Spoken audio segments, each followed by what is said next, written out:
వేట నిషేధ సమయంలో మత్స్యకారులకు ఇచ్చే వేట నిషేధ భృతిని ఈ ఏడాది నుంచి 20,000 రూపాయలకు పెంచుతామని మంత్రి నిమ్మల రామానాయుడు తెలిపారు.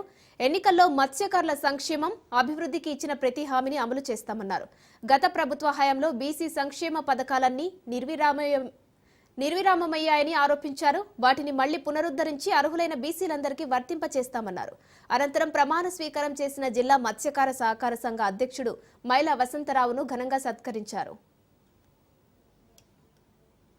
ఎవరైతే మత్స్యకారులు ఉన్నారో వాళ్ళని కూడా 20,000 రూపాయలు వేట సమయంలో, వేట నిషేధ సమయంలో వాళ్ళకి వృత్తిగా గత ప్రభుత్వం ఏదైతే 10,000 రూపాయలు ఒకరికి ఇచ్చి ఒకరికి ఇవ్వకుండా ఏదైతే చేతులు దులుపుకుందో ఆ రకంగా కాకుండా ఆ వేట నిషేధ సమయంలో 20,000 రూపాయలు ఇస్తామని ఏదైతే మనం హామీ ఇచ్చామో అది రేపు మే నెలలోనే వాళ్ళకి ఆ యొక్క సీజన్ కి ముందుగానే ఆ యొక్క మత్స్యకారులకు కూడా 20,000 రూపాయలు వాళ్ళని అందజేయాలని సొంత రూపాయి చంద్రబాబు నాయుడు గారు కానీ పవన్ కళ్యాణ్ గారు కానీ మంత్రి మండలిలో మరి అటువంటి ఇష్యూస్ టైంలో కూడా అగ్నికుల క్షత్రియుల గురించి, మత్స్యకారుల గురించి ఆ క్యాబినెట్ లో అంత సుదీర్ఘమైనటువంటి డిస్కషన్ జరిగింది అని అంటే తెలుగుదేశం, జనసేన, బీజేపీ, ఎన్డీఏ ప్రభుత్వం అగ్నికుల క్షత్రియుల పట్ల ఎంత మరి అభిమానం కానీ ఏదైతే వాళ్ళ సంక్షేమానికి కానీ